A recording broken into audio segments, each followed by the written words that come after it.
Thanks for joining us on this very special series we're running with Jenny Williams, an elite athlete, an elite coach, a master's in psychology, runs her company Best on Ground Performance. Let's find out what makes the elite athlete successful. Jen, thanks for joining us. Hi Phil, yeah, it's a pretty good question, isn't it? Well, you tag it down as the star factor. How do we make an athlete an extraordinary or a better athlete? How do we make a star? Well, first of all, I think we need to know what a star looks like, and to find that out, I went and found all these athletes that had won world championships, Olympic medals, both coaches and athletes, X Factor players, and actually said, what do you do? Asked them a whole lot of questions and found out maybe what are all the attributes that make people not only maybe win the championship, but also have a good life afterwards. All right, we talk about, if we put it in a scenario so like baking a cake. Yep. So there's not going to be, I'd imagine after you've spoken to all these champions, there's not one singular ingredient. So there's, let's call it 8 or 10, and you have a star that's got 1, 2, 3, 4, 5, 6, 7, 8. 8 ingredients on it. Is any one ingredient more important than the other, or do you need all 8? Nah, they're all important, but the one that's the most important that I've found is care. And that comes from not only how you feel about when you're playing, but also afterwards, life afterwards. And so the care aspect is 3 things. Care about yourself. In other words, you actually, to play well, you have to be enjoying yourself. You have to like yourself. Secondly, care about the result. Care about, do you want to win? It's really important. And the last of all, care about other people.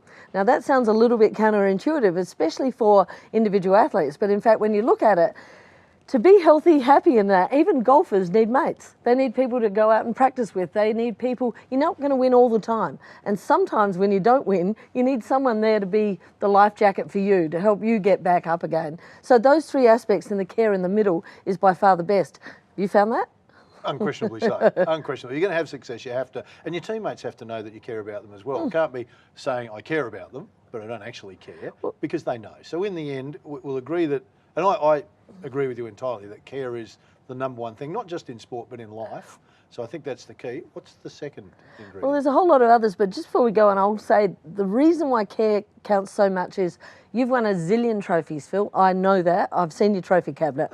How many ever ring you to find out how you are? You know, like on your birthday. Have you ever had a trophy or a world championship ring you up and say, Phil, hope you're having a really good day? No, I reckon the best I've got out of any of my trophies is one's a doorstop at my mum's house. I think that's about the best memory. So that's the idea of what, it's not only the result and it's not only about yourself, it actually is about others, because I guarantee you can have some of your mates that you played in those championships, and when you have a reunion, isn't it a great thing talking about all the great things you did together? Yeah. So that sort of goes. Then there's a whole lot of other aspects. There's things like mastery. How many hours have you done? And these are all quite complex, different areas. Okay, but break mastery down for us, because I know, because I've spoken about this before, but for the listeners and the viewers, what is mastery?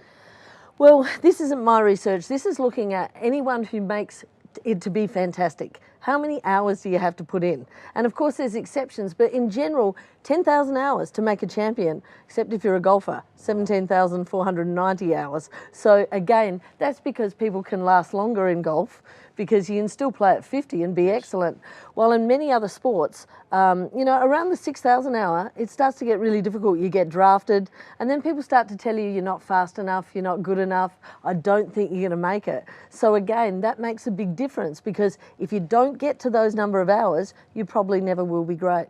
All right, what comes after mastery? Well, there's things like... Well, they don't come after, so we're saying these are care's all number around. One, yep. So the other ingredients in your star. So these are all the other parts of a star. And one of the other things that's really important is talent knowledge. What do you know about getting better? And most people don't understand it. Like even things like Einstein would say, if you keep doing the same thing and expect a different result, insanity. Even Flow Rider, I keep doing the same old thing, wondering why things don't change.